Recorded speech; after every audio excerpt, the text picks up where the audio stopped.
बिस्मिल्लाहिर्रहमानिर्रहीम, अस्सलाम वालेकुम। Welcome to the lecture of database management system.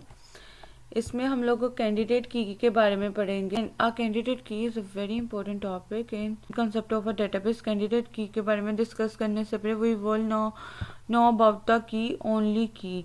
तो की के बारे में आपको पहले पता होना चाहिए कि की का मतलब क्या। फर्स्ट व्हाट इज़ अ की इज़ अ नॉन एट्रीब्यूट। हम सबसे पहले देखते हैं first what is the key is a normal attribute.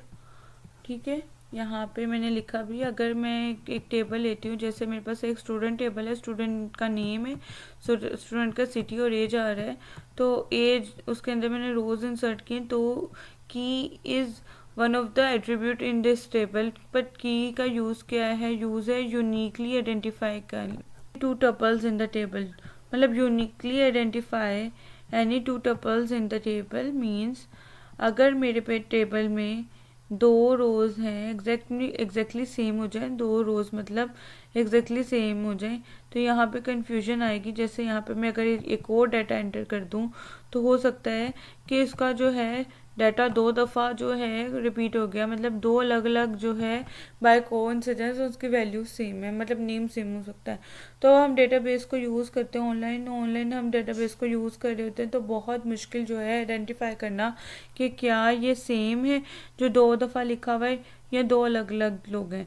तो इस चीज़ को आइडेंटिफाई करने के लिए डेटाबेस में जो है हमारे पास एक की होनी चाहिए जिसको हम लोग कोई भी एक यूनिकली आइडेंटिफाई कर सकते हैं। मैं स्टूडेंट नेम के बारे में बात करती हूँ। यहाँ पे मैं कोई नॉर्मल सा एग्जांपल ले लूँ।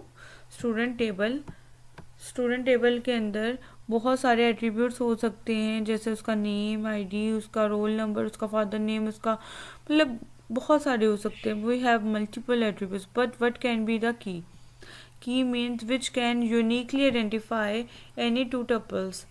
क्या वो टपल्स अलग अलग हैं या सेम है? तो हम यहाँ पे कह सकते हैं कि हमारे पास आईडी कार्ड हो, उसका रोल नंबर, उसका रजिस्ट्रेशन नंबर हो गया, वोटर आईडी, फ़ोन नंबर और ईमेल। ये सारे मैं वो एट्रीब्यूट्स बता रही हूँ जो यूनिकली आइडेंटिफाई कर सकते हैं किसी भी दो रोज़ को। मतलब अगर मैं अपने टेबल में कॉलम ऐड कर दूँ यहाँ पे रोल नंबर का, तो रोल नंबर एक की वैल्यूज़ कभी भी सेम नहीं ही हो सकती। ठीक है, टेबल में कभी भी सेम नहीं हो सकती।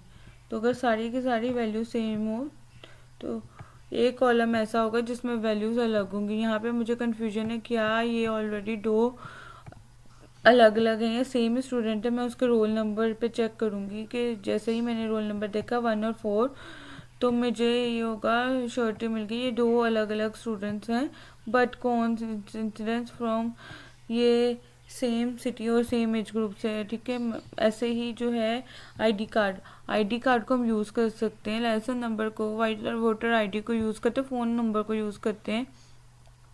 इसके अलावा जो है ईमेल आईडी को यूज़ करते हैं। We can use the email ID.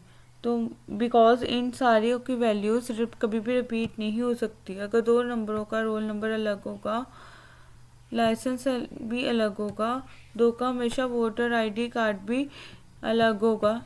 ऐसे ही फ़ोन नंबर में भी इट विल बी सेम।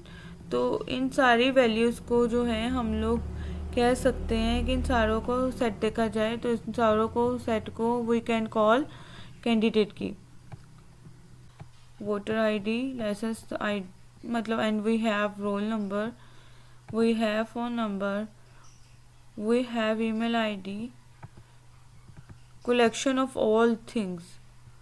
ठीक है, collection of all these will be called as candidate key। इन सारी कीज की कलेक्शन को we call the candidate key set। तो इस कैंडिडेट की सेट से हम एक की को यूज़ करते हैं which is the most appropriate, और उसको हम बनाते हैं प्राइमरी की। बाकी कीज बच जाती हैं, that is known as alternative keys. मतलब प्राइमरी की हम कहाँ से यूज़ करते हैं, तो प्राइमरी की हम कहाँ से सिलेक्ट करते हैं? प्राइमरी की can be chosen from the candidate keys. तो इस आपको स्टूडेंट्स को बहुत ज़्यादा इसको ध्यान से समझना पड़ेगा कि कैंडिडेट की का पूरा का सेट जो होता है कैसे डिज़ाइन करना है, उसमें कैसे we have to choose the primary key, because primary key is a very important topic in TPMS. Thank you so much.